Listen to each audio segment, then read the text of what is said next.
આજે આપણે સુંદરકાંડ સાંભળવાનો છે ગુજરાતી અનુવાદ સાથે. પહેલાં આપણે જાણી લઈએ કે સુંદરકાંડ શા માટે કરવામાં આવે છે. આ કાંડમાં જીવનની સફળતાના મહત્વપૂર્ણ સૂત્રો પણ છે. માટે સમગ્ર રામાયણમાં સુંદરકાંડને સૌથી શ્રેષ્ઠ માનવામાં આવે છે. આત્મવિશ્વાસની ઉણપ હોય કે અન્ય કોઈ સમસ્યા હોય ત્યારે સંતો સુંદરકાંડના પાઠ કરવાની સલાહ આપે છે. આખરે રામચરિત્ર માનસના અન્ય 6 કાંડ છોડીને માત્ર સુંદરકાંડના પાઠ કરવાનું જ શા માટે કહેવામાં આવે છે તે જાણવી. વાસ્તવમાં રામચરિત્ર માનસના સુંદરકાંડની કથા બધાથી અલગ છે. સંપૂર્ણ રામચરિત્ર માનસ ભગવાન રામના ગુણો અને તેમના પુરુષાર્થથી ભરેલું છે. એકમાત્ર સુંદરકાંડ એવો અધ્યાય છે જેમાં ભક્તોનો વિજય થાય છે. મનોવૈજ્ઞાનિક દ્રષ્ટિએ જોવામાં આવે તો આ કાંડ આત્મવિશ્વાસ અને ઈચ્છા શક્તિને વધારે તેવો કાંડ છે. કિષ્કિંધાકાંડ. સાગર કિનારે પહોંચીને સર્વે વાનરો વાતો કરતા હતા કે સીતા માતાની ખબર મેળવવા હવે શું કરવું. જટાયુ કેવો ભાગ્યશાળી છે કે જેને રામ માટે દેહનો ત્યાગ કર્યો. ત્યાં ગુફામાં રહેતો સંપાતિ નામનો ગિદ્ધ ગરુડ પોતાના ભાઈ જટાયુનું નામ સાંભળીને બહાર આવ્યો અને વિગત જાણી કહેવા લાગ્યો કે હવે તો હું ઘરડો થયો, પણ મને સામે પાર ત્રિકૂટ નામના પર્વત પર લંકા નગરી છે. ત્યાં અશોક વાટિકામાં સીતા માતા બિરાજે છે તે દેખાય છે. બધા યોદ્ધાઓ પોતપોતાના બળાબળની વાત કરવા લાગ્યા. ત્યારે જાંબવત હનુમાનજીને શાપવશ ભૂલેલા તેમના બળને યાદ કરે છે. તમે બળવાન છો અને તમારો તો અવતાર જ રામનું કાર્ય કરવા માટે થયો છે. આવું સાંભળીને હનુમાનજીએ પહાડ જેવો વિશાળ. સુંદરકાંડ ગુજરાતી અનુવાદ સાથે. જાંબુવાનના સુંદર વચનો સાંભળી હનુમાનજી હૃદયમાં ઘણા જ પ્રસન્ન થયા અને બોલ્યા, હે ભાઈ, તમે દુઃખો સહી કંદમૂળ તથા ફળ ખાઈને જ્યાં સુધી હું સીતાજીને જોઈને પાછો આવું ત્યાં સુધી મારી રાહ જોજો. કામ અવશ્ય થશે, કેમ કે મને ઘણો હર્ષ છે. એમ કહી સર્વને મસ્તક નમાવી રઘુનાથજીને હૃદયમાં ધરી હનુમાનજી હર્ષિત થઈ ચાલ્યા. સમુદ્રના તીર પર એક સુંદર પર્વત હતો. હનુમાનજી રમત માત્રમાં તેના ઉપર ચડ્યા. તેમજ વારંવાર શ્રી રઘુવીરનું સ્મરણ કરી અત્યંત બળવાન હનુમાનજી તેના પરથી ઘણા વેગથી ઉછળ્યા. જેવા પર્વત પર હનુમાનજી પગ દઈ ઉછળ્યા તે પર્વત તરત જ પાતાળમાં બેસી ગયો. જેમ રઘુનાથજીનું અમોઘ બાણ જાય તે પ્રકારે હનુમાનજી ચાલ્યા. સમુદ્રે તેમને શ્રી રઘુનાથજીના દૂત જાણી મેનાક પર્વતને કહ્યું કે હે મેનાક, તું તેમના થાકને દૂર કરવાનો થા, અર્થાત પોતાના પર તેમને વિસામો આપ. સમુદ્રના વચન સાંભળી તે સમયે મેનાક પર્વત તરત ઉઠ્યો અને શરીરે રોમાંચિત થઈ હાથ જોડી તેને હનુમાનજીને પ્રણામ કર્યા. હનુમાનજીએ તેને હાથથી સ્પર્શ કર્યો અને પ્રણામ કરી કહ્યું, હે ભાઈ, શ્રી રામચંદ્રજીનું કામ કર્યા વિના મને વિસામો ક્યાં છે. દેવોએ પવનપુત્ર શ્રી હનુમાનજીને જતા જોયા એટલે તેમના વિશેષ બળ બુદ્ધિ જાણવા તેમને સુરસા નામની સર્પોની માતાને મોકલી. તેને આવી હનુમાનજીને વાત કહી, આજે દેવોએ મને ભોજન આપ્યું છે. એ વચન સાંભળી પવનકુમાર હનુમાનજીએ કહ્યું, શ્રી રામનું કાર્ય કરી હું પાછો આવું અને સીતાજીની ખબર પ્રભુને સંભળાવી દઉં તે પછી હું આવી તમારા મુખમાં બેસી જઈશ. ખુશીથી તમે મને ખાઈ જજો. હે માતા, હું સત્ય કહું છું, હમણાં મને જવા દો. જ્યારે કોઈ ઉપાયે તેને જવા ન દીધા ત્યારે હનુમાનજીએ કહ્યું, તો પછી મને કેમ ખાતા નથી. જેમ જેમ સુરસાએ મોઢું વધાર્યું તેમ તેમ હનુમાનજીએ તેનાથી બમણું રૂપ બતાવ્યું. તેને 100 યોજન ચોરસ કોષનું મુખ કર્યું. ત્યારે હનુમાનજીએ ઘણું જ નાનું રૂપ લીધું અને તેના મુખમાં પેશી તરત જ બહાર આવ્યા અને તેને મસ્તક નમાવી વિદાય માંગી. ત્યારે સુરસાએ કહ્યું, મેં તમારા બુદ્ધિબળનું રહસ્ય જાણ્યું છે, જેના માટે દેવોએ મને મોકલી હતી. તમે શ્રી રામચંદ્રજીના સર્વે કાર્યો કરશો, કારણ કે તમે બળ બુદ્ધિના ભંડાર છો. એવી આશીષ દઈ તે ગઈ. ત્યારે હનુમાનજી હર્ષિત થઈ ચાલ્યા. સમુદ્રમાં એક રાક્ષસી રહેતી હતી. તે માયા કરી આકાશમાં ઉડતા પક્ષીઓને પકડતી હતી. સમુદ્રમાં જે જંતુ ઉડતા તેઓના પડછાયા જળમાં જોઈને તે પડછાયાથી પકડતી હતી, જેથી તે ઉડી શકતા નહીં અને જળમાં પડી જતા. એ પ્રકારે તે સદા આકાશમાં ઉડનારા જીવોને ખાતી હતી. તેને તે છળ હનુમાનજી તરફ કર્યું. હનુમાનજીએ તરત જ તેને કપટ જાણ્યું. ધીર બુદ્ધિવાળા પવનપુત્ર વીર હનુમાનજી તેને મારી સમુદ્રની પાર ગયા. ત્યાં જઈને તેમને વનની શોભા જોઈ પુષ્પરસમાં લોભથી ભમરાઓ ગુંજારવા કરી રહ્યા હતા. અનેક પ્રકારના વૃક્ષો ફળ ફૂલથી શોભી રહ્યા હતા. પક્ષીઓ અને પશુઓનો સમૂહ જોઈ મનમાં તે પ્રસન્ન થયા. સામે એક વિશાળ પર્વત જોઈ હનુમાનજી ભય ત્યજી દોડીને તેની પર ચડ્યા. શંકર કહે છે, હે પાર્વતી, એમાં વાનર હનુમાનજીની કંઈ મોટાઈ નથી. તે પ્રભુનો પ્રતાપ છે, જે કાળને પણ ખાય છે. પર્વત પર ચડી તેમને લંકા જોઈ તેનું વર્ણન થઈ શકતું નથી. કિલ્લો ઘણો મોટો અને અતિ ઊંચો હતો. તેની ચારેય બાજુ સમુદ્ર હતો. સોનાના કોટનો ઘણો પ્રકાશ હતો. તે સોનાનો કોટ રંગબેરંગી મણીઓથી જડેલો હતો. તેની ઘણા સુંદર ઘટ ચોટા બજારો, સુંદર માર્ગો અને ગલીઓ હતી. સુંદર નગર ઘણા પ્રકારે શણગારેલું હતું. હાથી, ઘોડા, ખચ્ચરોના સમૂહ, પાયા, દળ અને રથોનું સમૂહ ગોણ ગણી શકે. અનેક રૂપોવાળા રાક્ષસોના ટોળા હતા. તેની અત્યંત બળવાન સેના વર્ણવી શકાતી નથી. વન, બાગ, ઉપવન, ફૂલવડી, તળાવ, કૂવા અને વાવડીઓ સુશોભિત હતી. મનુષ્યો, નાગો, દેવો અને ગંધર્વોની કન્યાઓ સૌંદર્યથી મુનિઓના મનને મોહ પમાડતી હતી. કોઈ સ્થળે પર્વત સમાન વિશાળ શરીરવાળા અતિ બળવાન મલ્લો ગરજી રહ્યા હતા. તેઓ અનેક અખાડાઓમાં ઘણા પ્રકારે લડતા હતા અને એકબીજાને પડકારતા હતા. ભયંકર શરીરવાળા કરોડો યોદ્ધાઓ યત્નપૂર્વક ઘણી જ સાવધાનીથી નગરીની ચારે દિશાઓ રક્ષા કરતા હતા. ક્યાંક દુષ્ટો રાક્ષસો પાડાઓને, મનુષ્યોને, ગાયોને, ગધેડાઓને, બકરાઓને ખાતા હતા. તુલસીદાસજી કહે છે કે તેઓ અવશ્ય રઘુવીર શ્રી રામચંદ્રજીના બાણરૂપી તીર્થમાં શરીરો છોડી પરમ ગતિ પામશે, માટે તેમની કથા કંઈક થોડી કહી છે. નગરના ઘણા રાક્ષસોની જોઈ હનુમાનજીએ મનમાં વિચાર કર્યો કે અત્યંત નાનું રૂપ ધરું અને રાત્રે નગરમાં પ્રવેશ કરું. હનુમાનજી મચ્છર જેવડું રૂપ ધરી મનુષ્ય રૂપ રામચંદ્રજીનું સ્મરણ કરીને લંકા તરફ ચાલ્યા. લંકાના દ્વાર પર લંકિની નામની એક રાક્ષસી હતી. તે બોલી, મારો અનાદર કરી મને પૂછ્યા વિના ક્યાં ચાલ્યો જાય છે? રે સટ, તું મારો ભેદ ખરું રહસ્ય નથી જાણતો. જેટલા ચોર છે તેઓ બધા મારો ખોરાક છે. મહાકપી હનુમાનજીએ તેને એક મુક્કો માર્યો, જેથી તે લોહી આંકતી ધરણી પર ઢળી પડી. ફરી તે લંકિની સાંભળીને ઉઠી અને શંકાયુક્ત થઈ ભય પામી હાથ જોડી વિનંતી કરવા લાગી. રાવણને જ્યારે બ્રહ્માએ વરદાન આપ્યું હતું, ત્યારે જતી વેળાએ તેમને મને રાક્ષસોના વિનાશનું આ ચિહ્ન કહ્યું હતું કે જ્યારે તું વાનરના મારાથી વ્યાકુળ થાય ત્યારે તું રાક્ષસોનો સંહાર થયો જાણજે. તે તાત મારા ઘણા જ પુણ્ય છે કે મેં શ્રી રામચંદ્રજીના દૂત આપને નેત્રોથી જોયા.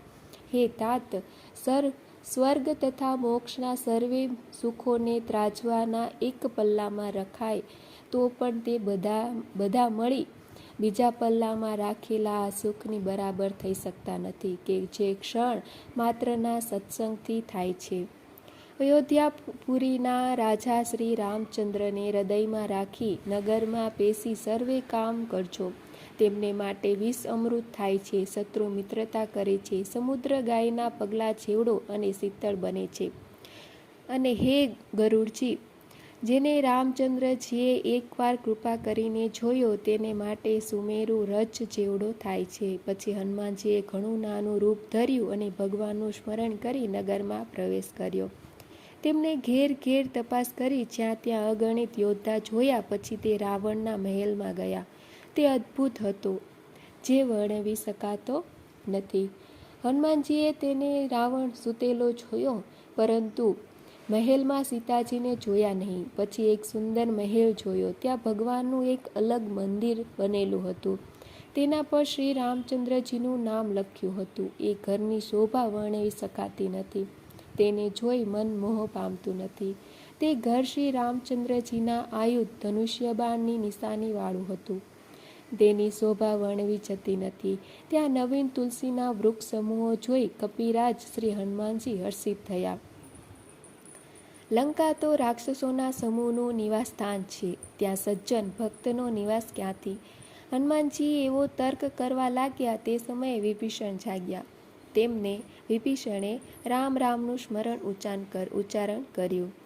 હનુમાનજીએ તેમને સજ્જન જાણ્યા અને હૃદયમાં હર્ષિત થયા. હનુમાનજીએ વિચાર્યું કે આની સાથે પરાણે પણ ઓળખાણ કરું, કેમ કે સજ્જન દ્વારા કાર્યની હાનિ થતી નથી, પણ લાભ થાય છે.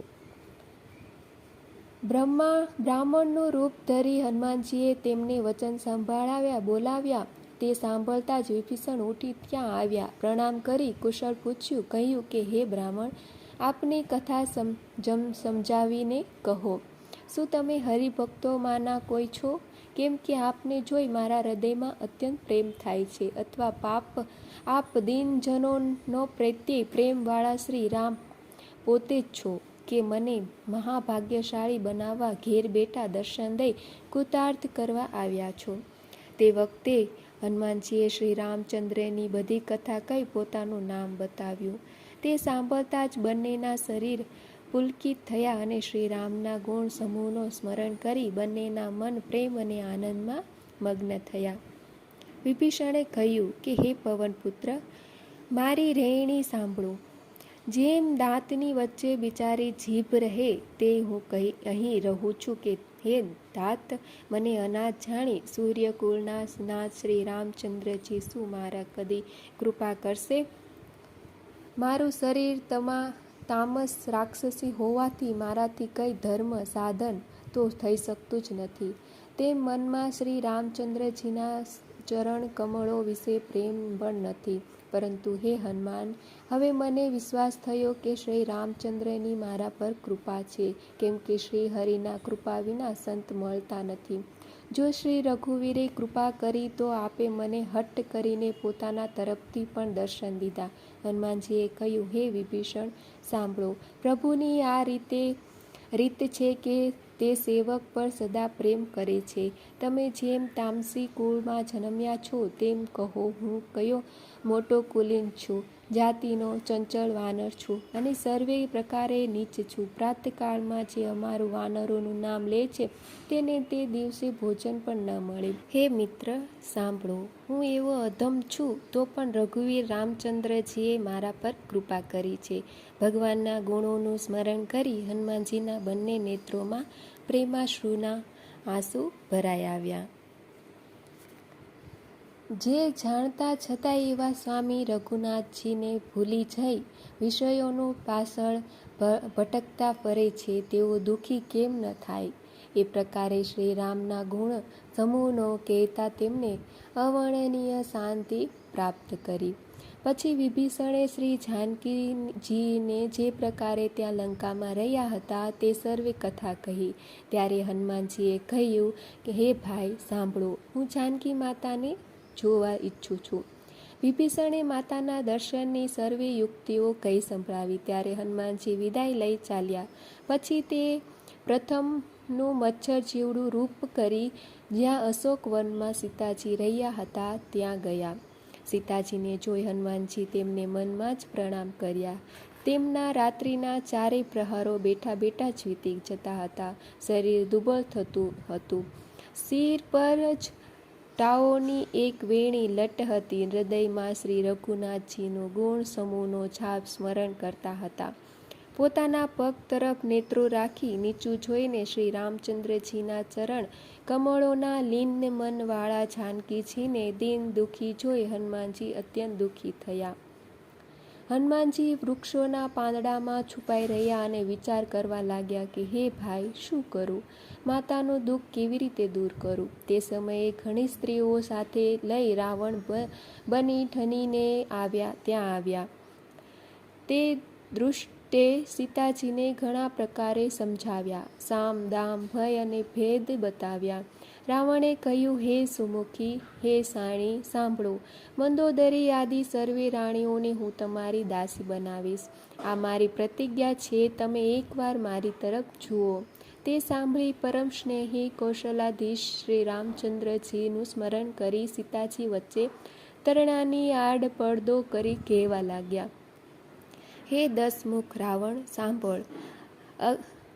આજ્ઞાના પ્રકાશથી કદી સુકમલીની કમળ વિકાસ કરે છે. સીતાજી ફરી કહેવા લાગ્યા, તું તારે પોતાને માટે પણ મનમાં એમ સમજી લે, દૃષ્ટ, તને રઘુવીરના બાણની ખબર નથી. તું મને સુનામાં કોઈ નહોતું ત્યારે હરી લાવ્યો છું. રે અધમ, નિર્લજ્જ, તને લાજ નથી. પોતાને આજ્ઞા સમાન તથા શ્રી રામચંદ્રજીને સૂર્ય સમાન સાંભળી તેમજ સીતાજીના કઠોર વચન સાંભળી રાવણ તલવાર કાઢી ઘણો ખીજાઈને બોલ્યો, હે સીતા, તે મારું અપમાન કર્યું છે. હું તારા મસ્તકને આ કઠોર તલવારથી કાપી નાખીશ. હજી પણ જલ્દી મારી વાત માની લે, નહીં તો હે સુમુખી, જીવનની હાનિ થશે. સીતાજીએ કહ્યું, હે 10 ગ્રીવ રાવણ, પ્રભુની ભુજા કે શ્યામ કમળની માળા સમાન અને સુંદર હાથીની સૂંઢ સમાન પુષ્ટ તથા વિશાળ છે. તે ભુજ અથવા તારી ભયાનક તલવાર મારા કંઠમાં પડશે એ સટ સાંભળ. આ મારી પ્રતિજ્ઞા છે. રાવણની તલવારને સીતાજીએ કહ્યું, હે ચંદ્રહાસ તલવાર, શ્રી રઘુનાથજીના વિરહરૂપ અગ્નિથી ઉપજેલા મારા અતિ ભારે પરિતાપ તું હરી લે. હે તલવાર, તું શીતળ, તીવ્ર તથા શ્રેષ્ઠ ધારા ધરે છે, અર્થાત તારી ધારા ઠંડી તેમજ તેજ છે. તું મારા દુઃખના ભારને હરી લે. સીતાજીના એ વચન સાંભળતા જ તે મારવા દોડ્યો. ત્યારે મય દાનવની પુત્રી મંદોદરીએ નીતિ કહી તેને સમજાવ્યો. રાવણે સર્વ રાક્ષસીઓને બોલાવીને કહ્યું કે તમે જઈ સીતાજીને ઘણા પ્રકારે ભય બતાવો. જો 1 મહિનામાં એ મારું કહ્યું નહીં માને તો હું તલવાર કાઢીને એને મારી નાખીશ. એમ કહી રાવણ પોતાને મહેલ ગયો. અહીં રાક્ષસીઓનો સમૂહ ઘણા ખરાબ રૂપો ધરી સીતાજીને ભય બતાવવા લાગ્યા.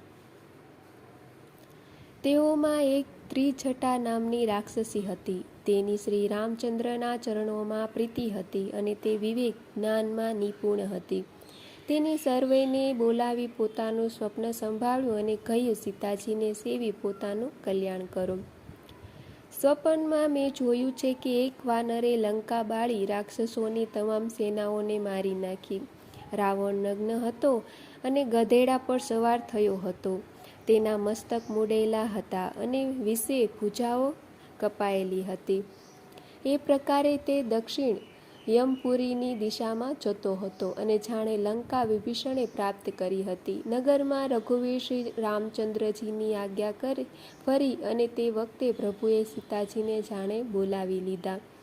હું પોકારીને નિશ્ચય સાથે કહું છું કે આ સ્વપ્ન 4 જેટલા થોડા દિવસ પછી સત્ય થશે. તેનું વચન સાંભળી સર્વ રાક્ષસીઓ ડરી સીતાજીના ચરણોમાં પડી. પછી એ સર્વે જ્યાં ત્યાં ચાલી ગઈ. સીતાજી મનમાં વિચારવા લાગ્યા કે 1 મહિનો વીત્યા પછી નીચ રાક્ષસ રાવણ મને મારી નાખશે. સીતાજી હાથ જોડી ત્રિજટાને કહેવા લાગ્યા કે હે માતા, તું મારી વિપત્તિ માટે સાથે રહેનારી છે. તરત જ ઉપાય કર કે જેથી હું શરીર છોડી દઉં હવે દુઃખ વિરહ સહી શકતા નથી. લાકડા લાવી ચિતા બનાવી તૈયાર કર. પછી હે માતા, તું એમાં અગ્નિ લગાવી દે. હે શાણી, તું મારી પ્રીતિને સત્ય કર. રાવણની શૂળ સમાન વાણીને કાને કોણ સાંભળે? સીતાજીના વચન સાંભળી ત્રિજટાએ ચરણો પકડી તેમને સમજાવ્યા અને પ્રભુના પ્રતાપ બળ તથા સુયશ સંભળાવ્યા. તેને કહ્યું, હે સુકુમારી, સાંભળો. રાતે અગ્નિ નહીં મળે એમ કહી તે પોતાને ઘેર ગઈ. સીતાજી મનમાં કહેવા લાગ્યા, શું કરું? વિધાતા જ વિપરીત થયેલ છે. અગ્નિ નહીં મળે અને પીડા નહીં મટે. આકાશમાં અંગાર પ્રગટ દેખાય છે, પણ પૃથ્વી પર એકેય તારો આવતો નથી. ચંદ્રમાં અગ્નિમય છે, પરંતુ તે પણ જાણે મને હતભાગિની માની અગ્નિ વર્ષાવતો નથી. હે અશોક વૃક્ષ, મારી વિનંતી સાંભળ. મારો શોક હરી લે અને તારું અશોક નામ સત્ય કર. તારા નવીન કોમળ પાંદડા અગ્નિ સમાન છે. અગ્નિ દે અને વીરરોગનો અંત કર. અર્થાત વીરરોગને વધારી સીમા સુધી ન પહાચાર. સીતાજીને વિરહથી અત્યંત વ્યાકુળ જોઈ હનુમાનજીને તે ક્ષણ કલ્પ સમાન વીતી. તે વખતે હનુમાનજીએ હૃદયમાં વિચાર કરી સીતાજીને સામે વીંટી નાખી. જાણે અશોકે અંગારો દીધો હોય એમ સમજી સીતાજી હર્ષિત થઈ ઉઠી તે હાથમાં લીધી. તે વેળા તેમને રામ નામથી અંકિત અત્યંત સુંદર અને મનોહર વીંટી જોઈ. વીંટી ઓળખીને સીતાજી આશ્ચર્યચકિત થઈ તેને જોવા લાગ્યા અને હર્ષ અને ખેદથી હૃદયમાં અકળાયા. તે વિચારવા લાગ્યા, શ્રી રઘુનાથજી અજય છે, તેમને કોણ જીતી શકે છે અને માયાથી આવી દિવ્ય અને ચિન્મય વીંટી બનાવી શકાય નહીં. સીતાજી મનમાં અનેક પ્રકારના વિચારો કરી રહ્યા હતા ત્યારે હનુમાનજી મધુર વચને બોલ્યા. તે શ્રી રામચંદ્રજીના ગુણો વર્ણવવા લાગ્યા, જેને સાંભળતા જ સીતાજીનું દુઃખ ભાંગી ગયું. તે કાન અને મન લગાવી ધ્યાનથી તેને સાંભળવા લાગ્યા. હનુમાનજીએ આદિથી માંડી સર્વ કથા સંભળાવી. એટલે સીતાજી બોલ્યા, જેને કાનને અમૃત જેવી આ સુંદર કથા કહી તે હે ભાઈ, તું પ્રકટ કેમ થતો નથી? ત્યારે હનુમાનજી સીતાજી પાસે ગયા અને તેમને જોઈ સીતાજી ફરી મોં ફેરવી બેઠા. તેમના મનમાં આશ્ચર્ય થયું. હનુમાનજીએ કહ્યું કે માતા જાનકી, હું શ્રી રામનો દૂત છું. કરુણા નિદાનના સત્ય સોગંદ કરું છું. હે માતા, આ વીંટી હું જ લઈ આવ્યો છું. શ્રી રામે આપને માટે મને આ નિશાની અથવા ઓળખ આપી છે. સીતાજીએ પૂછ્યું, કહું, મનુષ્ય તથા વાનરનો સંગ કેવી રીતે થયો? ત્યારે હનુમાનજીએ જે રીતે સંગ થયો તે કથા કહી. હનુમાનજીના પ્રેમયુક્ત વચનો સાંભળી સીતાજીના મનમાં વિશ્વાસ ઉપજયો. તેમને જાણ્યું કે આ મન, વચન તથા કર્મથી કૃપાસાગર શ્રી રામચંદ્રજીનો દાસ છે. એ રીતે હનુમાનજીને ભગવાનના સેવક જાણી અતિ ગાઢ પ્રીતિ થઈ. નેત્રોમાં પ્રેમાક્ષુનો જળ ભરાયા અને શરીર પુલકિત થયું. સીતાજીએ કહ્યું, હે તાત હનુમાન, વીર સમુદ્રમાં ડૂબતી મને તમે વહાણરૂપ થયા. હું વારી જાઉં છું. હવે નાના ભાઈ લક્ષ્મણજી સહિત સુખધામ આપનાર પ્રભુની રામચંદ્રજીનું કુશળ મંગળ કહો. શ્રી રઘુનાથજી કોમળ હૃદયવાળા અને કૃપાળુ છે, છતાં હે હનુમાન, તેમને કયા કારણે આ નિષ્ઠુરતા ધરી છે?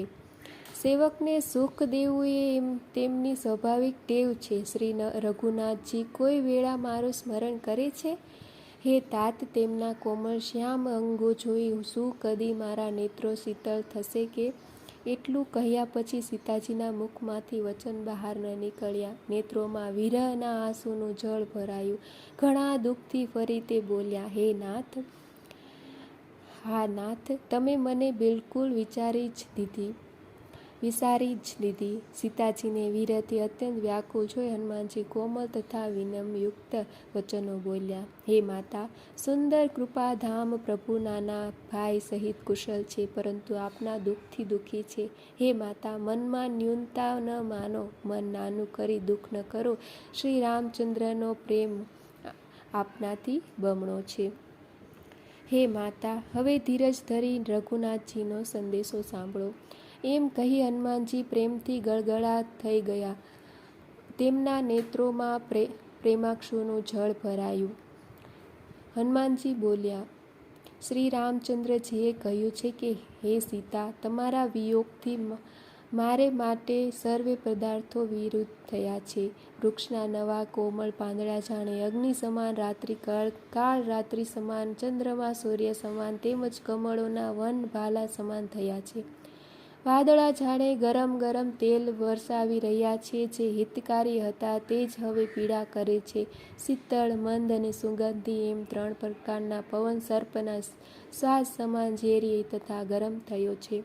મનનું દુઃખ કહેવાથી કંઈક ઘટે છે, પણ કહું કોને? આ દુઃખ કોઈ જાણતું નથી. હે પ્રિય, મારા અને તારા પ્રેમનું તત્વ એક મારું મન જ જાણે છે, અને તે મન સદા તારી પાસે રહે છે. બસ મારા પ્રેમનો સાર એટલામાં જ સમજી લે. પ્રભુનો સંદેશો સાંભળતા સીતાજી પ્રેમમાં મગ્ન થયા.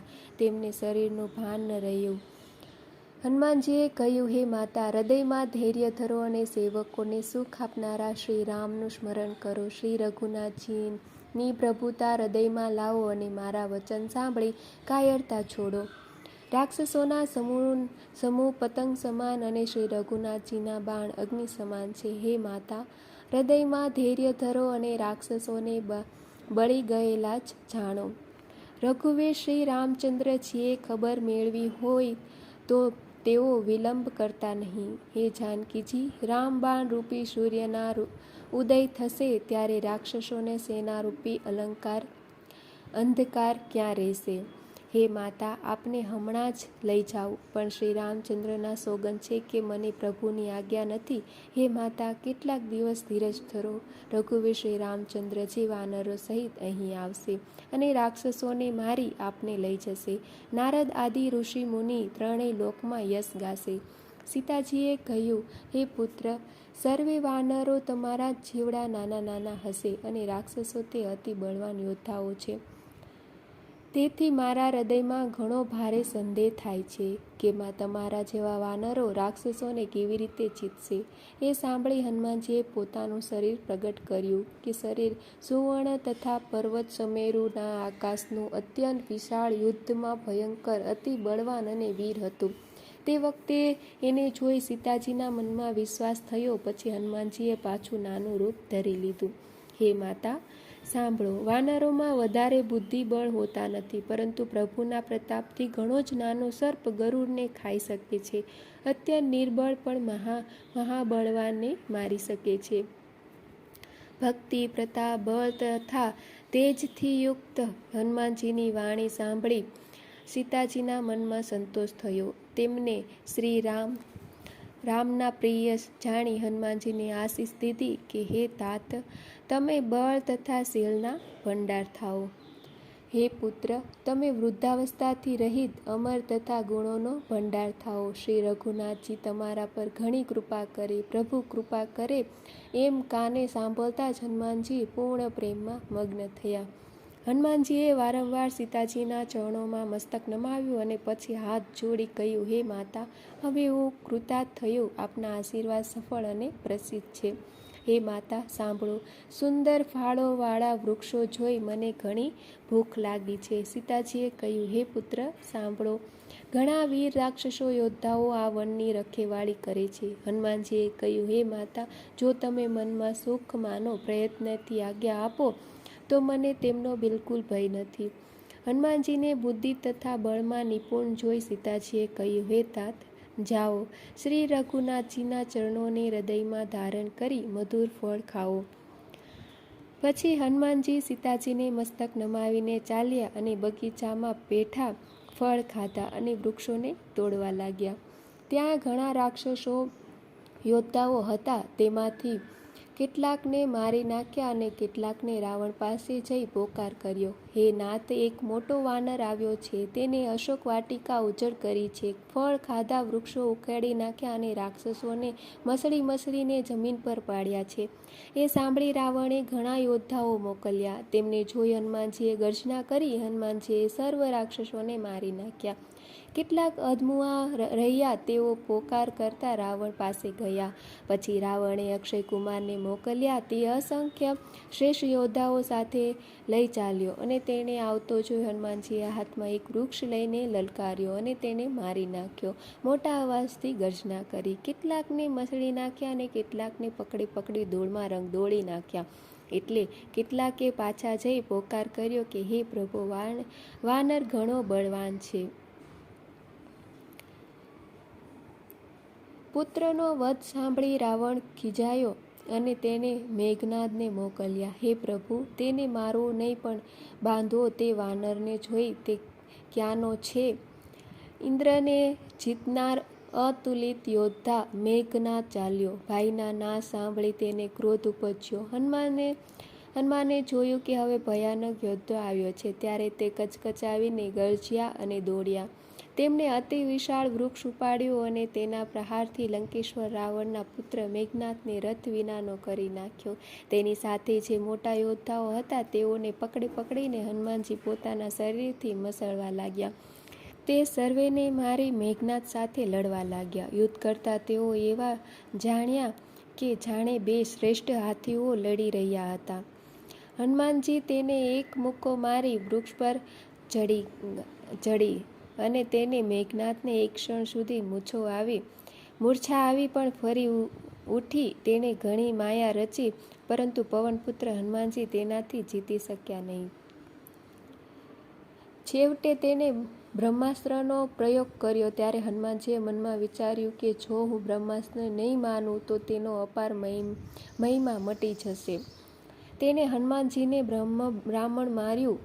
બ્રહ્મબાણ માર્યું, જે લાગતા જ વૃક્ષ પરથી પડ્યા, પરંતુ પડતી વેળા તેમણે ઘણી સેનાને મારી નાખી. જ્યારે તેમણે જોયું કે હનુમાનજી મૂર્છિત થયા છે ત્યારે તેમણે નાગપાશથી બાંધી તે લઈ ગયો. શંકર કહે છે કે હે ભવાની, સાંભળો. જેનું નામ જપી જ્ઞાની વિવેકી મનુષ્ય સંસાર જન્મ મરણ રૂપ બંધન કાપી નાખે છે, તેનો દૂત કદી બંધનમાં આવે પરંતુ પ્રભુના કાર્ય માટે હનુમાનજીએ પોતપોતાને બંધાવ્યા હતા. હનુમાનજીએ બંધાવ્યા સાંભળી રાક્ષસો દોડ્યા અને આશ્ચર્ય પામી બધા સભામાં આવ્યા. હનુમાનજીએ જઈ રાવણની સભા જોઈ. તેની અત્યંત પ્રભુતાના વર્ણવી શકાતી નથી. દેખી પ્રતાપ દેવો તથા દિગ્પાલોને સર્વ ભય સહિત ઘણી જ નમ્રતાપૂર્વક હાથ જોડી રાવણની ભૃકુટી જોતા હતા. તેની આજ્ઞા આપવાની શી ઈચ્છા છે તે જોઈ રહ્યા હતા. તેનો પ્રતાપ જોઈ હનુમાનજીના મનમાં ભય થયો નહીં. સર્પોના સમૂહમાં ગરુડની પેઠે તે નિર્ભય રહ્યા હતા. હનુમાનજીને જોઈ રાવણ દુવચન કહે તો ખૂબ રહસ્યો. પછી પુત્રના વધનું સ્મરણ કરી તેના હૃદયમાં ખેદ ઉપજ્યો. લંકાપતિ રાવણે કહ્યું, રે વાનર, તું કોણ છે? કોના બળ પર તે વનને ઉજાડી નષ્ટ કર્યું? શું તે મને કાનથી કદી સાંભળ્યો નથી? રે સટ, હું તને અત્યંત નિશંક જોઉં છું. તે કયા અપરાધથી રાક્ષસોને માર્યા? રે સટ કહે, શું તને પ્રાણ જવાનો ભય નથી? હનુમાનજીએ કહ્યું, હે રાવણ, સાંભળ. તેમનું બળ શક્તિ પામી માર્યા સંપૂર્ણ બ્રહ્માંડોના સમૂહ રચે છે, જેના બળથી હે 10 મસ્તકવાળા બ્રહ્મા, વિષ્ણુ તથા મહેશ અનુક્રમે સૃષ્ટિનું સર્જન, પાલન તથા સંહાર કરે છે. જેના બળથી 1000 મુખોવાળા શેષનાગ પર્વત તથા વન સહિત સમસ્ત બ્રહ્માંડને મસ્તક પર ધરે છે. જે દેવોની રક્ષા માટે અનેક જાતના દેહ ધારે છે તથા તમારા જેવા મૂર્ખોને શિક્ષા આપે છે. જેમણે શંકરનું કઠણ ધનુષ્ય તોડ્યું અને તેની સાથે રાજાઓના સમૂહનો ગર્વ ભાંગ્યો. જેમણે ખર, દૂષણ, ત્રિશિરા તથા વાલીને માર્યા કે જુઓ સંઘળા અતુલિત બળવાળા હતા, પણ જેમના લેશ માત્ર બળથી એટલે શંકરે તને આપેલા બળથી તે સમસ્ત ચારાચર જગત જીત્યું છે. અને જેમની પત્નીનું તું ચોરીથી હરી લાવ્યો છું તેમનો હું દૂત છું. હું તમારી પ્રભુતા સારી રીતે જાણું છું. સહસ્ત્રબાહુ સહસ્ત્રાર્જુન સાથે તમારી લડાઈ થઈ હતી અને વાલી સાથે યુદ્ધ કરી તમે યશ મેળવ્યો છે. હનુમાનજીના માર્મિક વચનો સાંભળી રાવણે હસીને વાત ઉડાવી દીધી. વળી હનુમાનજીએ કહ્યું, હે રાક્ષસોના સ્વામી, મને ભૂખ લાગી હતી, તેથી મેં ફળ ખાધા અને વાનર સ્વભાવના કારણે વૃક્ષો તોડ્યા. હે નિશાચરોના પતિ, દેહ સર્વના ઘણો પ્રિય છે. દુર્માર્ગ જનારા દુષ્ટ રાક્ષસો જ્યારે મને મારવા લાગ્યા, ત્યારે જેઓને મને માર્યો તેઓને મેં પણ માર્યા, અને ઉપરથી તારા પુત્રે મને બાંધ્યો છે. પણ મને બંધાઈ જવાની કોઈ લાજ નથી. હું તો મારા પ્રભુનું કાર્ય કરવા ચાહું છું. હે રાવણ, હું હાથ જોડી તને વિનંતી કરું છું, તું અભિમાન છોડી મારી શિખામણ સાંભળ. તું તારું પવિત્ર કુળ વિચારી જો. બ્રહ્મ છોડી ભક્ત ભયહારી ભગવાનને ભજ. જે દેવો, રાક્ષસો અને સમસ્ત ચરાચરને ખાઈ જાય છે, તે કાળ પણ જેમના ભયથી અત્યંત ડરે છે, તેમની સાથે કદી વેર ન કર. મારા કહેવાથી જાનકીજીને આપી દે. ખરના શત્રુ શ્રી રામચંદ્રજીના શરણાગતોના રક્ષક અને દયાના સમુદ્ર છે. શરણે જવાથી પ્રભુ તારા અપરાધ ભૂલી જય તને શરણમાં રાખશે. શ્રી રામના ચરણ કમળોને હૃદયમાં ધર અને લંકાનું અચળ રાજ્ય કર. ઋષિ પુલસ્ત્યનો યશ નિર્મળ ચંદ્રમા સમાન છે. તે ચંદ્રમાં તું કલંક રૂપ ન થા. શ્રી રામ નામ વગર વાણી શોભતી નથી. તે મદમોહ છોડી વિચારી જો. હે દેવોના શત્રુ, સર્વ આભૂષણોથી શણગારેલી સુંદર સ્ત્રી પર વસ્ત્ર વિના નગ્ન શોભતી નથી. શ્રી રામ વિમુખ પુરુષની સંપત્તિ અને પ્રભુતા રહેલી હોય તો પણ જીતી રહે છે, અને તે પામ્યા છતાં પણ પામ્યા જેવી છે. જે નદીઓના મૂળમાં પાણીની સેર ન હોય, અર્થાત જેઓના કેવળ વરસાદનો આશ્રય હોય, તે વર્ષા ઋતુ વીતી કે તરત સુકાઈ જાય છે. હે રાવણ, સાંભળ. હું તને પ્રતિજ્ઞા કરું છું કે શ્રી રામ વિમુખની રક્ષા કરનાર કોઈ નથી. હજારો શંકર, વિષ્ણુ તથા બ્રહ્મા પણ શ્રી રામની સાથે દ્રોહ કરનારા તને નહીં બચાવી શકે. મોજ જેનું મૂળ છે એવા ઘણી પીડા આપનાર અજ્ઞાન રૂપ અભિમાનોને છોડી દે અને રઘુકુળના સ્વામી, કૃપાના સમુદ્ર ભગવાન રામચંદ્રને ભજ. જો કે હનુમાનજીએ ભક્તિ, વૈરાગ્ય તથા નીતિથી ભરેલી ઘણી હિતકારક વાણી કહી તો પણ મહાભિમાની રાવણ ખૂબ હસીને વ્યંગ બોલ્યો કે આપણને આ વાનર ઘણો જ જ્ઞાની ગુરુ મળ્યો. રે દુષ્ટ, તારું મૃત્યુ પાસે આવ્યું છે. હે અધમ, તું મને શિખામણ આપવા લાગ્યો છે. ત્યારે હનુમાનજીએ કહ્યું, એથી ઉલટું જ થશે, અર્થાત મૃત્યુ તો તારી જ પાસે આવ્યું છે, મારું નહીં. આ તારી બુદ્ધિનો ભ્રમ છે એ મેં પ્રત્યક્ષ જાણ્યું. હનુમાનજીના વચન સાંભળી તે ઘણી જ ખીજાયો અને બોલ્યો, અરે આ મૂર્ખના પ્રાણ જલ્દી કેમ હરી લેતા નથી? એ સાંભળતા જ રાક્ષસો તેને મારવા દોડ્યા. એ સાથે મંત્રીઓને સાથે વિભીષણ ત્યાં આવ્યા. તેમણે મસ્તક નમાવી ઘણો જ વિનય કરી રાવણને કહ્યું કે દૂતને મારવો જોઈએ નહીં, કારણ કે એ નીતિની વિરુદ્ધ છે. હે સ્વામી, કોઈ બીજો દંડ કરો. બધાએ કહ્યું, ભાઈ, આ સલાહ ઉત્તમ છે. તે સાંભળી રાવણ હસીને બોલ્યો, બહુ સારું, ત્યારે આ વાનરને અંગભંગ કરી પાછો મોકલી દેવો. હું સર્વને સમજાવી કહું છું કે વાનરના મમતા પૂંછડા પર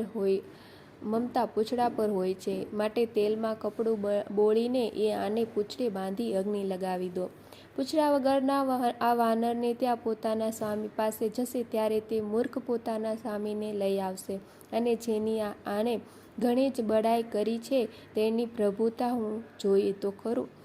એ વચન સાંભળતા જ હનુમાનજી મનમાં મરકાયા અને મનમાં જ બોલ્યા કે મેં જાણ્યું, સરસ્વતી એની બુદ્ધિ ફેરવવા સહાયક થયા છે. રાવણના વચન સાંભળી મૂર્ખ રાક્ષસો તે જ પૂંછડામાં આગ લગાડવાની તૈયારી કરવા લાગ્યા. પૂંછડું લપેટવામાં એટલું કપડું અને ઘી તેલ ગયા કે નગરમાં કપડાં કે ઘી તેલ રહ્યા નહીં. હનુમાનજીએ એવો ખેલ કર્યો કે પૂંછડું લાંબુ થઈ ગયું અને નગરવાસીઓ લોકો કૌતુક જોવા લાગ્યા. તેઓ હનુમાનજીને પગથી લાતો મારતા હતા અને તેમની ઘણી હાંસી કરતા હતા. ઢોલ વાગવા લાગ્યા. સર્વે લોક તાળીઓ પાડવા લાગ્યા. હનુમાનજીને નગર ફેરવ્યા પછી પૂંછડાઓમાં આગ લગાડી અગ્નિને બળતો જોઈ હનુમાનજી અત્યંત નાના રૂપ વાળા બન્યા અને નાગપાશ બંધનમાંથી નીકળી સોનાની અટારીઓ પર જઈ ચડ્યા. તેમને જોઈ રાક્ષસોની સ્ત્રી ભયભીત થઈ. એ સમયે ભગવાનને પહેરેલા 49 મરુતો વાયુ વાવા લાગ્યા. હનુમાનજી અધાસ્ય કર ગરજ્યા અને વધીને આકાશ સુધી પહોંચ્યા. હનુમાનજીનો દેહ વિશાળ હોવા છતાં ઘણો જ હલકો હતો. તે દોડીને એક મહેલથી બીજા મહેલ પર ચડી જતા હતા. નગર સળગી રહ્યું. લોકો બેહાલ થયા. આગની કરોડો ભયંકર લપટઝપટો લાગી રહી. ચારે તરફ પોકાર સંભળાઈ રહેલા. હા તાત, હા માત, આ અવસરે અમને કોણ બચાવશે? અમે તો પ્રથમ જ કહ્યું હતું કે આ વાનર નથી, વાનર રૂપ ધારણ કોઈ દેવ છે. આ નગર અનાથની પેટે બળી રહ્યું છે. સત્પુરુષો આ અપમાનનું ફળ જ છે. હનુમાનજી એક ક્ષણ આમાં આખું નગર સળગાવી દીધું. એક વિભીષણનું ઘર બાળ્યું નહીં. શંકર પાર્વતીને કહે છે કે હે પાર્વતી, જેમણે અગ્નિને બનાવ્યો છે તેમના જ દૂત હનુમાનજી છે. એ કારણથી તે અગ્નિથી બળ્યા નહીં. હનુમાનજીએ ઉલટપલટ કરી આખી લંકા સળગાવી અને પછી તે સમુદ્રમાં કૂદી પડ્યા. પૂંછડું બુઝાવી પરિશ્રમ દૂર કરી ફરી નાનું રૂપ ધારણ કરી સીતાજી પાસે જઈ હાથ જોડી ઊભા રહ્યા અને કહ્યું, હે માતા, જેમ રઘુનાથજી મને ચિહ્ન આપ્યું હતું તેમ આપ કોઈ ચિહ્ન ઓળખાણ આપો. ત્યારે સીતાજીએ ચૂડામણી ઉતારી આપ્યો અને હનુમાનજીએ હર્ષપૂર્વક તે લીધો. જાનકીજીએ કહ્યું, હે તાત, મારા પ્રણામ જણાવજો અને મારા આમ કહેજો કે પ્રભુ આપ સર્વે પ્રકારે પૂર્ણકામ છો. આપને કોઈ કામના નથી તો પણ દીન દુખ્યાઓને દયા કરવી એ આપનું બિરુદ છે. હું દીન છું, તેથી એ બિરુદનું સ્મરણ કરી હે નાથ મારું ભારે સંકટ હરો. હે તાત, ઇન્દ્રપુત્ર જયંતની કથા ઘટના સંભળાવી અને પ્રભુને તે ઇન્દ્રપુત્ર પ્રત્યેના તેમના બાણનો પ્રતાપ સમજાવ્યો અને યાદ કરાવો. જો 1 મહિના દિવસમાં નાથ ન આવી તો પછી મને જીવતી નહીં પામે. હે હનુમાન, કહો હું કયા પ્રકારે પ્રાણ રાખું? હે તાત, તમે પણ હવે જવાનું કહો છો. તમને જોઈને છાતી શીતળ થઈ હતી. પાછા મારે તે જ દિવસ અને તે જ રાત. હનુમાનજીએ સીતાજીને સમજાવી ઘણા પ્રકારે ધીરજ લીધી અને તેમના ચરણ કમળમાં મસ્તક નમાવી શ્રી રામ પાસે ગમન કર્યું. ચાલતી વેળા તેમને મોટા અવાજથી ભારે ગર્જના કરી, જે સાંભળી રાક્ષસોની સ્ત્રી ગર્ભસ્ત્રવિત ગયા. સમુદ્ર ઓળંગી ત્યાં પાર આવ્યા અને તેમણે વાનરોને કિલકિલાટ શબ્દ હર્ષનાદ સંભળાવ્યો. હનુમાનજીને જોઈ બધા હર્ષિત થયા અને તે વેળા વાનરોએ પોતાના નવો જન્મ માન્યો. હનુમાનજીનું મુખ પ્રસન્ન હતું અને શરીરમાં તેજ પ્રકાશતું હતું, જેથી તેઓ સામ્રાજ્ય કે એમને શ્રી રામચંદ્રજીને કાર્ય કર્યું હતું. સર્વ હનુમાનજીને મળ્યા અને ઘણા સુખી થયા, જાણે તરફડતા માછલાને જળ મળતું હોય. બધા હર્ષિત થઈ નવો ઇતિહાસ વૃત્તાંત પૂછતા કહેવા શ્રી રઘુનાથજી પાસે ચાલ્યા. પછી બધા મધુવનની અંદર આવ્યા અને અંગદની સંમતિથી સર્વે મધ અને ફળ ખાધા. જ્યારે રાક્ષસોના પાડવા લાગ્યા ત્યારે મુકીઓનો માર મારતા બધા રાક્ષસો ભાગી ગયા. તે બધાને એ જય પોકાર કર્યો. યુવરાજ અંગદ વન ઉજ્જડ કરી રહ્યા છે ત્યારે તે સાંભળી સુગ્રીવ હર્ષિત થયો હતો અને વાનરો પ્રભુને કાર્ય કરી આવ્યા હતા. જો સીતાજીની ખબર ન મેળવી હોત તો શું તેઓ મધુવનના ફળ ખાઈ શકત? એ પ્રકારે રાજા સુગ્રીવ મનમાં વિચારી કર્યા હતા. એટલામાં સમાજ સહિત વાનરો આવી ગયા. સર્વેએ આવી સુગ્રીવના ચરણોમાં મસ્તક નમાવ્યા. કપિરાજ સુગ્રીવ સર્વે સાથે ઘણા પ્રેમથી મળ્યા. તેમને કુશળ પૂછ્યું ત્યારે વાનરોએ ઉત્તર દીધો, આપના ચરણોમાં દર્શનથી સર્વ કુશળ છે. શ્રી રામની કૃપાથી વિશેષ કાર્ય થયું છે. કાર્યમાં સફળતા મળી છે. હે નાથ, હનુમાને જ સર્વ કાર્ય કર્યું છે અને સર્વ વાનરોના પ્રાણ બચાવ્યા છે. એ સાંભળી સુગ્રીવ હનુમાનજીને ફરી મળ્યા અને સર્વે વાનરો સહિત શ્રી રઘુનાથજી પાસે ચાલ્યા. શ્રી રામે જ્યારે વાનરોને કાર્ય કરી આવતા જોયા ત્યારે તેમના મનમાં વિશેષ હર્ષ થયો અને બંને ભાઈઓ સ્ફટિકની શિલા પર બેઠા હતા. સર્વે વાનરો જઈને તેમના ચરણોમાં પડ્યા. દયાના સમૂહને શ્રી રઘુનાથજી સર્વે સાથે પ્રેમ સહિત ભેટ્યા અને કુશળ પૂછ્યું. વાનરોએ કહ્યું, હે નાથ, આપના ચરણ કમળનો આ દર્શન પ્રાપ્ત થવાનું હવે કુશળ છે. જાંબુવાને કહ્યું કે રઘુનાથજી સાંભળો. હે નાથ, જેના પર આપ દયા કરો છો તેનું સદા કલ્યાણ અને નિરંતર કુશળ છે. દેવો, મનુષ્ય અને મુનિઓ સર્વે તેના પર પ્રસન્ન રહે છે. તે જ વિજયી છે, તે જ વિનયી છે, તે જ ગુણોનો સમુદ્ર બને છે. તેનો સુંદર યશ ત્રણેય લોકમાં પ્રકાશિત થાય છે. આ પ્રભુની કૃપાથી સર્વ કાર્ય થયું. આજે અમારો જન્મ સફળ થયો. હે નાથ, પવનપુત્ર હનુમાનને જે કાર્ય કર્યું તે હજારો મુખોથી પણ વર્ણવી શકાતું નથી. તે વખતે જાંબુઓને હનુમાનજીને સુંદર ચરિત્ર કાર્ય શ્રી રઘુનાથજીને સંભળાવ્યું. તે ચરિત્રો સાંભળવાથી કૃપાના ભંડાર શ્રી રામજીના મનને ઘણા સારા લાગ્યા. તેમને હર્ષિત થઈ હનુમાનજીને ફરી હૃદય સરસા ચાપ્યા અને કહ્યું, હે તાત, કહો સીતા ક્યાં પ્રકારે રહે છે અને કેવી રીતે પોતાના પ્રાણની રક્ષા કરે છે. હનુમાનજીએ કહ્યું, આપનું નામ રાત દિવસ ભેરો ભરનાર છે. આપનું ધ્યાન કમાડ છે અને નેત્રોને પોતાના ચરણોમાં લગાવી રહે છે. એ જ તાળું લાગેલું છે. પછી પ્રાણ જાય કયા માર્ગે?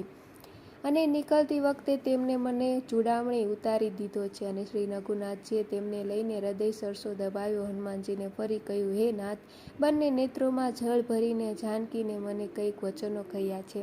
નાના ભાઈ સહિત પ્રભુના ચરણો પકડવા અને કહેવું કે આપ દીનબંધુ અને શરણાગતોના દુઃખ હારનાર છો. તેમને હું મન, વચન અને કર્મોથી આપના ચરણોમાં પ્રેમ વાળી છું. છતાં આપ સ્વામીએ મને કયા અપરાધથી ત્યજી? હું મારો એક અવગુણ દોષ અવશ્ય માનું છું કે આપના વિયોગ થતાં મારા પ્રાણ ચાલ્યા ન ગયા. પરંતુ હે નાથ, એ તો નેત્રોનો અપરાધ છે કે જે પ્રાણને નીકળી જવામાં હઠપૂર્વક હરકત કરે છે. વિરહ અગ્નિ છે, શરીર રૂ છે અને શ્વાસ પવન છે. આમ અગ્નિ તથા પવનોનો સંયોગ થતાં શરીર ક્ષણ માત્રમાં બળી જાય છે. પરંતુ નેત્રો પોતાના હિત માટે પ્રભુના દર્શન કરી સુખી થવાને જળ આંસુ વરસાવી રહ્યા છે. જેથી વિરહના અગ્નિથી પણ દેહ બળી જવા પામતો નથી. સીતાજીની વિપત્તિ ઘણી મોટી છે દીનદયાળ. તે ન કહેવી પણ ઠીક છે. કહેવાથી આપને પણ ઘણું દુઃખ થશે.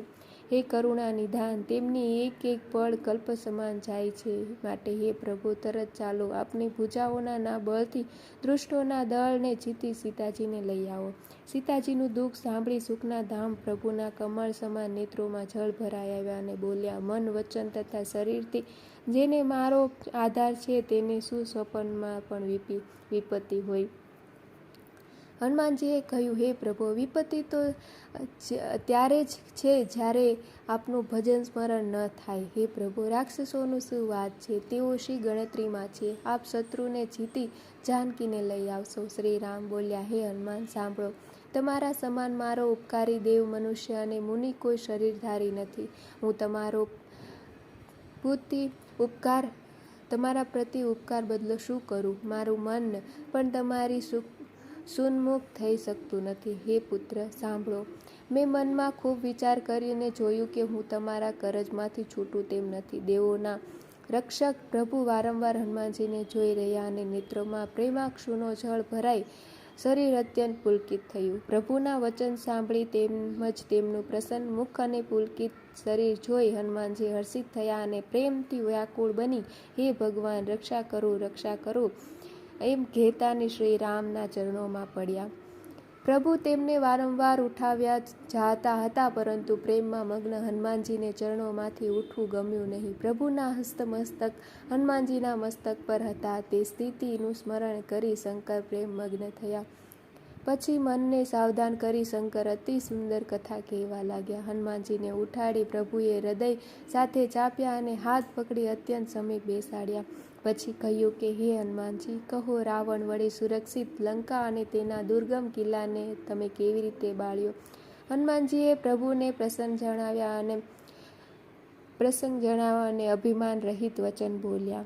વાનરોનો ફક્ત એ જ મોટો પુરુષાર્થ છે કે એક ડાળી પરથી બીજી ડાળી પર જઈ શકે છે. મેં સમુદ્રમાં ઓળંગી સોનાનું નગર લંકા સળગાવ્યું અને રાક્ષસ ગણને મારી અશોક વન ઉજ્જડ કર્યું. તે સર્વે તો હે રઘુનાથજી આપનો જ પ્રતાપ છે. નાથ, એમાં મારી પ્રભુતા, શક્તિ કે બડાઈ કંઈ જ નથી.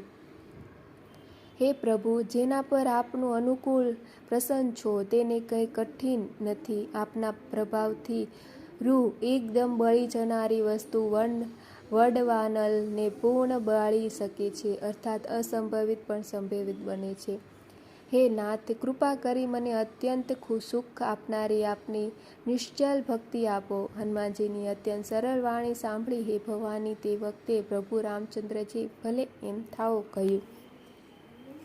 હે પાર્વતી, જેણે શ્રી રામનો સ્વભાવ જાણ્યો હોય તેને ભજન છોડી બીજી વાત ગમતી નથી. આ સ્વામી સેવકનો સંવાદ જેના હૃદયમાં આવ્યો હોય તે રઘુનાથજીના ચરણોની ભક્તિ પામ્યો છું. પ્રભુના વચન સાંભળી વાનરગણ કહેવા લાગ્યો, કૃપાળુ જય થાઓ, જય થાઓ. તે વખતે રઘુનાથજીએ કપિરાજ સુગ્રીવને બોલાવ્યા અને કહ્યું, ચાલવાની તૈયારી કરો. હવે વિલંબ શા માટે કરવો જોઈએ? વાનરોને તરત આજ્ઞા આપો. અને ભગવાને લીલા રાવણ વધનો આરંભ જોઈ દેવો ઘણા પુષ્પો વરસાવી હર્ષિત થઈ આકાશમાં પોતપોતાના લોકો તરફ ચાલ્યા. વાનરરાજ સુગ્રીવે તરત જ વાનરોને બોલાવ્યા. સેનાપતિઓના સમૂહ આવ્યા. વાનરો તથા રીછોના ટોળા અનેક રંગ અતુલ બળવાળા હતા. તેઓ પ્રભુના ચરણ કમળોમાં મસ્તકો નમાવી રહ્યા હતા. બળવાનના રીછો અને વાનરો ગર્જના કરી રહ્યા હતા. શ્રી રામે વાનરોની સકળ સેના જોઈ તેમના તરફ કમળ તુલ્ય નેત્રોથી કૃપા દ્રષ્ટિ નાખી. શ્રી રામ કૃપાના બળ પામી શ્રેષ્ઠ વાનરો જાણે મોટા પર્વતો બન્યા. તે વખતે શ્રી રામે હર્ષિત થઈ પ્રયાણ કૂચ કર્યું અને અનેક સુંદર તથા શુભ સુકન થયા. જેમની કીર્તિ સમગ્ર મંગલમય હતી તેમના પ્રયાણ સમયે શુભ સુકનો થાય તે નીતિ લીલાની મર્યાદા છે. પ્રભુનું પ્રયાણ સીતાજીને પણ જાણ્યું. તેમના ડાબા અંગો ફરકીને જાણી કહી દેતા હતા કે શ્રી રામ આવે છે. જોઈને સગુન જાનકી સીતાજીને જેમ જે સુકનો થયા તે રાવણ માટે અપશુકનો થયા. સેના ચાલી તેનું વર્ણન કોણ કરી શકે? અસંખ્ય વાનરો અને રીછો ગર્જના કરી રહ્યા હતા. નખોરૂપી આયુધો વાળા અને ઈચ્છાનુસાર ચાલતા રીછો તથા વાનરો પર્વતો અને વૃક્ષો ધારણ કરી કોઈ આકાશ માર્ગે કોઈ પૃથ્વી પર ચાલતા હતા. તેઓ સિંહ સમાન ગર્જના કરી તેઓના ચાલવાથી ત્યાં ગાજવાથી દિશાઓના હાથીઓ ડગમગી ચિત્કાર કરવા લાગ્યા. દિશાઓના હાથીઓ ચિત્કાર કરી રહ્યા હતા. પૃથ્વી ડોલવા લાગી. પર્વત ચંચળ થઈ કાપી ઉઠ્યા. સમુદ્રો ખળભળી ગયા. ગંધર્વો, દેવો, મુનિઓ, નાગો, કિન્નરો સર્વના મનમાં હર્ષ થયો કે હવે અમારું દુઃખ ટળ્યું. અને કરોડો ભયાનક વાનર યોદ્ધાઓ દાત્યા કરી રહ્યા અને કરોડો દોડી રહ્યા. પ્રબળ પ્રતાપવાળા કૌશલનાથ શ્રી રામચંદ્રનો જય થાઓ એમ પોકાર તેઓ તેમના ગુણ સમૂહ ગાઈ રહ્યા. પરમ શ્રેષ્ઠ સર્પરાજ શેષનાગ પણ સેનાના ભાર સહી ન શક્યા. વારંવાર મોહિત થઈ ગભરાઈ ગયા અને કાચબાની કઠોર પીઠને દાંતોથી પકડીને લેવા લાગ્યા, પણ દાંત નહીં પડતા છિન્ન પડ્યા.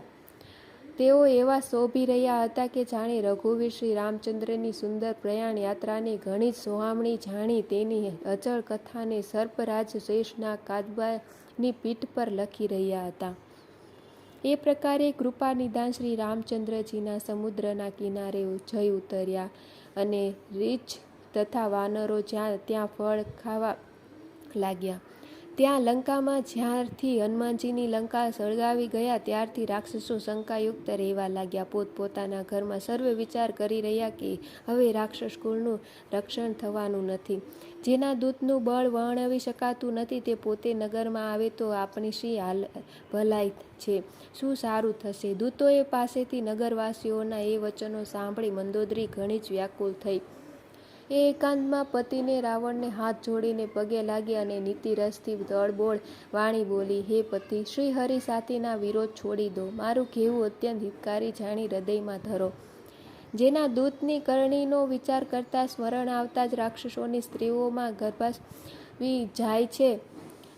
હે પ્રિય સ્વામી, જો ભલું ચાહતા હો તો પોતાના મંત્રીઓ બોલાવી તેની સાથે તેમની શ્રી રામની સ્ત્રીને મોકલી દો. સીતા તમારા કુળરૂપી કમળોનું વનને દુઃખ દેનારી શિયાળાની રાત્રિ જેવી આવી છે. હે નાથ સાંભળો, સીતાને પાછી આપ્યા વિના શંકર અને બ્રહ્મનું કરેલું પણ તમારું હિત કલ્યાણ નહીં થાય.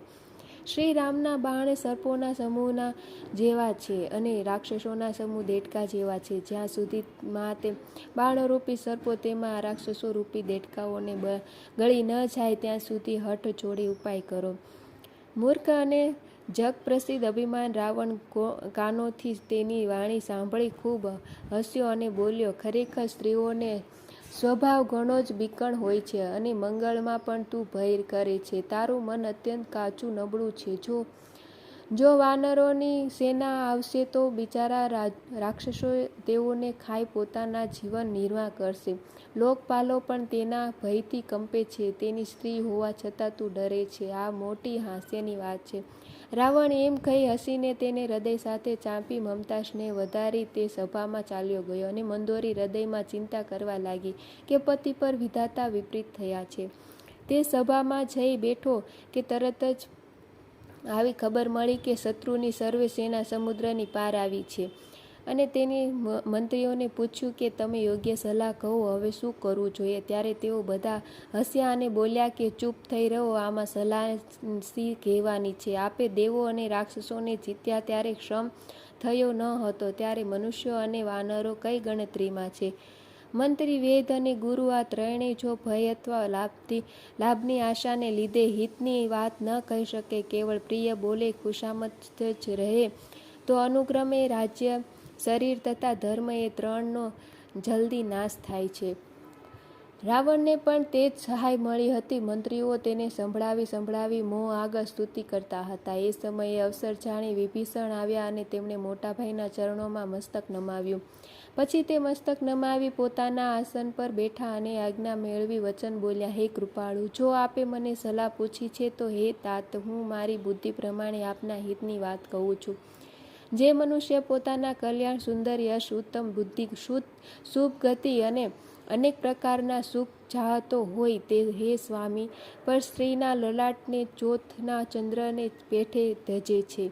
અર્થાત જેમ લોકોને ચોથના ચંદ્રને જોતો નથી તેમ પણ સ્ત્રીનું મુખ ન જોતો. 14 ભુવનનો એક જ સ્વામી હોય અને તે જીવો સાથે વેર કરી ટકી શકતો નથી પણ નાશ પામે છે. જે મનુષ્ય ગુણોને સમુદ્ર અને ચતુર હોય તેને પણ ભલે થોડો લોભ હોય તો તેને કોઈ સારો કહેતું નથી. હે નાથ, કામ, ક્રોધ, મદ અને લોભ એ સર્વ નરકના માર્ગો છે. એ સર્વ છોડી રઘુવીરને ભજો કે જેમને સંતો ભજે છે. હે તાત, શ્રી રામચંદ્રજીના મનુષ્યોનો જ રાજા નથી. તે સમસ્ત લોકોના સ્વામી અને કાળના પણ કાળ છે. તે ભગવાન છે. તે વિકાર રહિત અજન્મા, વ્યાપક, અજય, અનાદિ અને અનંત બ્રહ્મ છે. કૃપાના સમુદ્ર તે ભગવાને પૃથ્વી, બ્રાહ્મણો, ગાયો અને દેવોનું હિત કરવા માટે મનુષ્ય શરીર ધર્યું છે. હે ભાઈ સાંભળો, ભક્તોને આનંદ આપનારા, દુષ્ટોના સમૂહના નાશ કરનારા અને વેદ તથા ધર્મની રક્ષા કરનારા છે. વેર ત્યજી તેમને મસ્તક નમાવો. શ્રી રઘુનાથજી શરણાગતોના દુઃખોનો નાશ કરનારા છે. હે નાથ, પ્રભુને સીતાજી આપી દો અને વિના કારણને સ્નેહ કરનારા શ્રી રામને ભજો. જેને સંપૂર્ણ જગતનો દ્રોહ કર્યાનું પાપ લાગ્યું છે તે પણ શરણે જાય તો પ્રભુને તેનો ત્યાગ કરતા નથી. જેનું નામ ત્રણેય તપોનો નાશ કરનારા છે, જે પ્રભુ મનુષ્ય રૂપે પ્રગટ્યા છે. હે રાવણ, હૃદયમાં આ તમે સમજો. હે 10 મસ્તકો વાળા, હું વારંવાર આપને પગે લાગુ છું અને વિનંતી કરું છું કે માન, મોહ અને મદ છોડી આપ કૌશલપતિ શ્રી રામને ભજો. મુનિ પુલત્સ્યે પોતાના શિષ્ય પાસે આ વાત કહેવડાવી મોકલી છે કે હે તાત, સુંદર અવસર મેળવી તે તરત જ આ વાત આપ પ્રભુને કહી છે. મૂલ્યવાન નામનો ઘણો બુદ્ધિમાન મંત્રી હતો. તેને વિભીષણ તેના વચનો સાંભળી ઘણું સુખ માન્યું અને કહ્યું, હે તાત, આપના નાના ભાઈ નીતિનો સ્વભાવનાર છે. વિભીષણે જે કહ્યું તેને હૃદયમાં ધરો. રાવણે કહ્યું, આ બંને લુચ્ચાઓ શત્રુઓને મહિમા કહે છે. અહીં છે કોઈ, આપને દૂર કરો. પછી મૂલ્યવાન તો ઘેર ગયો, પણ વિભીષણ હાથ જોડી ફરી કહેવા લાગ્યો, હે નાથ, સુબુદ્ધિ અને કુબુદ્ધિ સર્વના હૃદયમાં રહે છે, એમ પુરાણો તથા વેદો કહે છે. જ્યાં સુબુદ્ધિ છે ત્યાં અનેક પ્રકારની સંપત્તિ રહે છે, અને જ્યાં કુબુદ્ધિ છે ત્યાં પરિણામે વિપત્તિ દુઃખ રહે છે. તમારા હૃદયમાં વિપત્તિ કુબુદ્ધિ વસી છે. તેથી જ આપ હિતને અહિત અને શત્રુને મિત્ર માનો છો. જે રાક્ષસ કુળ માટે કાળ રાત્રિ છે, તેથી સીતા પર તમને ઘણી પ્રીતિ છે. હે તાત, હું ચરણો પકડી આપની પાસે માંગુ છું, વિનંતી કરું છું કે આપ મારો પ્રેમ રાખો અને શ્રી રામને સીતાજી દઈ દો, જેથી આપનું અહિત થાય નહીં. વિભીષણે પંડિતો, પુરાણો અને વેદોની માન્ય વાણી નીતિ વખાણીને ગઈ, પણ તે સાંભળતા રાવણ ક્રોધાયમાન થઈ ઉઠ્યો અને બોલ્યો, હે દુષ્ટ, હવે મૃત્યુ તારી પાસે આવ્યું છે. અરે શઠ, તું મારા જીવાડીઓ સદા જીવે છે, મારા જ અન્નથી પોસાઈ રહ્યો છે, અને છતાં મૂઢ તને શત્રુઓ અને પક્ષારો લાગે છે. અરે દુષ્ટ, કહે, જગતમાં એવો કોણ છે જેને જે પોતાના ભુજાના બળથી જીત્યો નથી? મારા નગરમાં વસી તું તપસ્વી પણ પ્રેમ કરે છે, અને હો શઠ, તેઓને જઈને મળ અને તેમને નીતિ કહે. એમ કહી રાવણે તેને લાત મારી અને નાના ભાઈ વિભીષણે વારંવાર તેના ચરણો જ ગ્રહણ કર્યા.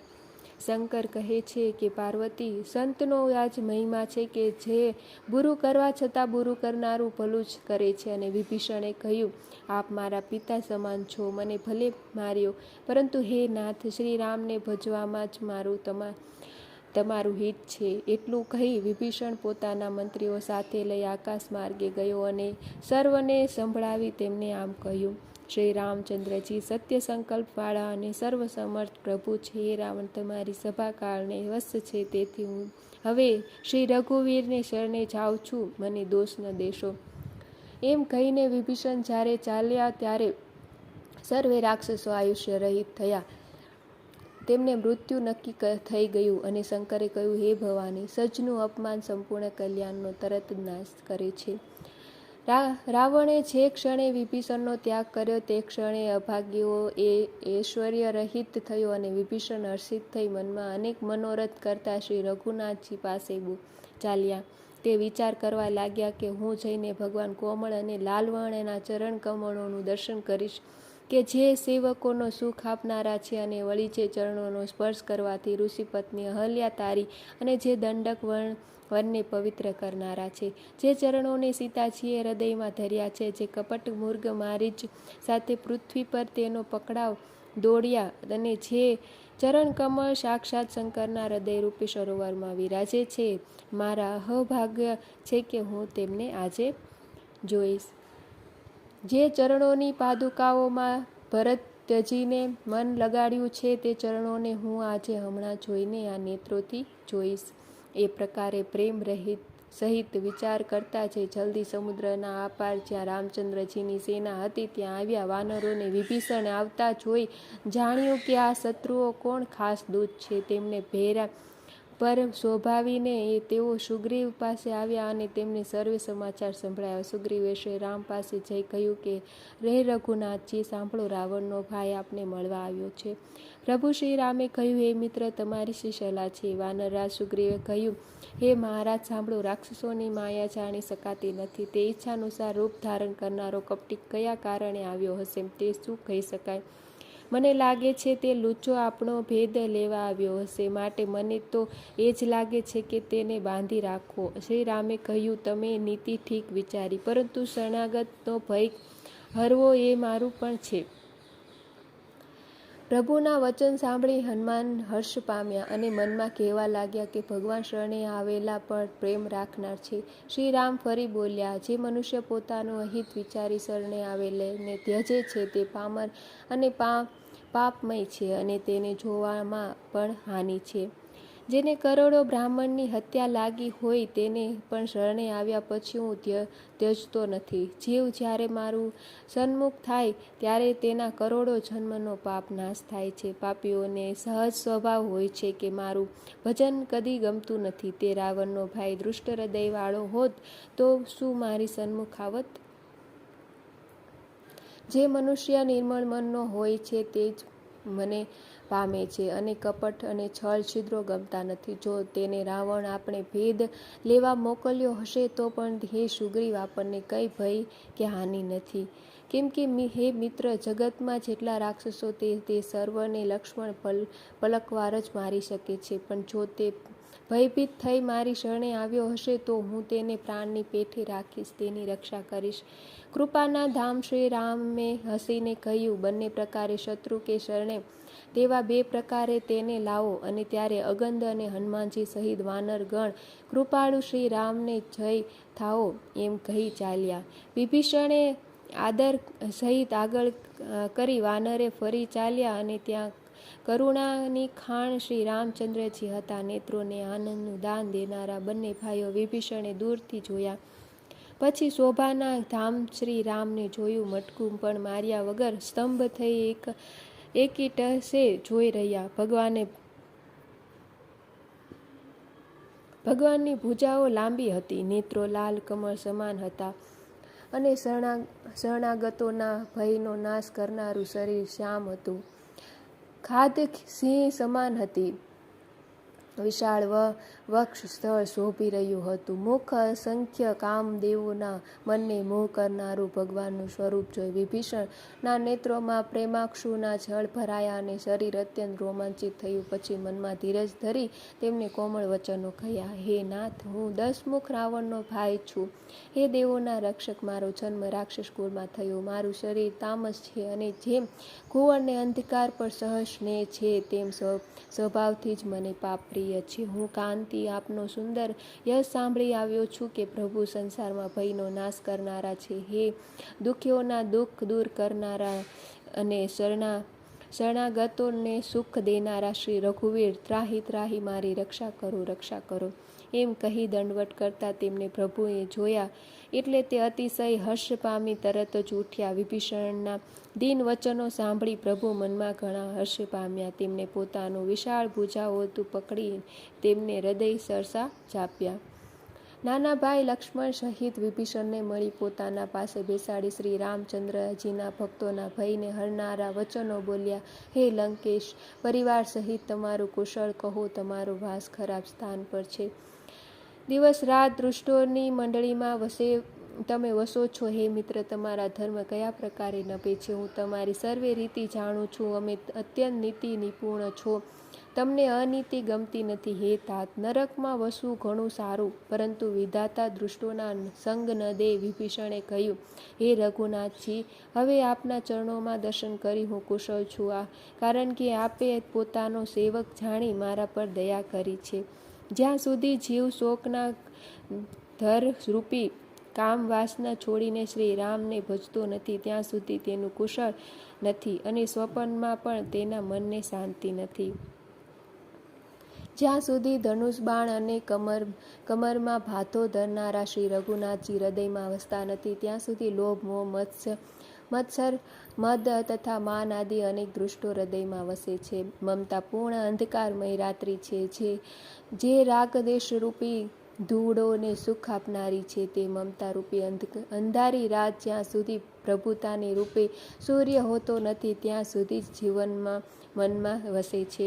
હે શ્રી રામ, આપના ચરણારવિંદના દર્શન કરી હવે હું કુશળ છું. મારો ભય મટ્યો છે. હે કૃપાળુ, આપ જેના પર પ્રસન્ન થાઓ છો, જેને ત્રણેય પ્રકારના ભવસૂળ આધ્યાત્મિક, આધિદૈવિક અને ભૌતિક તાપ વ્યાપતા જ નથી. હું અત્યંત નીચ સ્વભાવનો રાક્ષસ છું. મેં કદી શુભ આચરણ કર્યું નથી. જેનું રૂપ મુનિઓના ધ્યાનમાં નથી આવતું તે પ્રભુએ પોતે જ હર્ષિત થઈ મને હૃદય સાથે લગાવ્યો છે. હે કૃપા અને સુખના સમૂહ શ્રી રામચંદ્રજી, મારા અતિ અમાપ અહો ભાગ્ય છે કે મેં બ્રહ્મા તથા શંકરને પણ સેવામાં યોગ્ય આપના બંને ચરણ કમળ મારા નેત્રોથી પ્રત્યક્ષ જોયા છે. શ્રી રામે કહ્યું, હે મિત્ર સાંભળો, હું તમને મારો સ્વભાવ કહું છું કે જે કાકભૂષંડી શંકર તથા પાર્વતી પણ જાણે છે કે જે કોઈ મનુષ્ય સંપૂર્ણ જળ ચેતન જગતના દ્રોહી હોય પણ જો ભયભીત થઈ ભારે ચરણે આવે અને મદમોહ તથા અનેક પ્રકારના છળ કપટ ત્યજી દે તો હું તેને તરત જ સાધુ સમાન કરું છું. માતા પિતા ભાઈ પુત્ર શરીર સ્ત્રી શરીર ધન ધર મિત્ર અને પરિવાર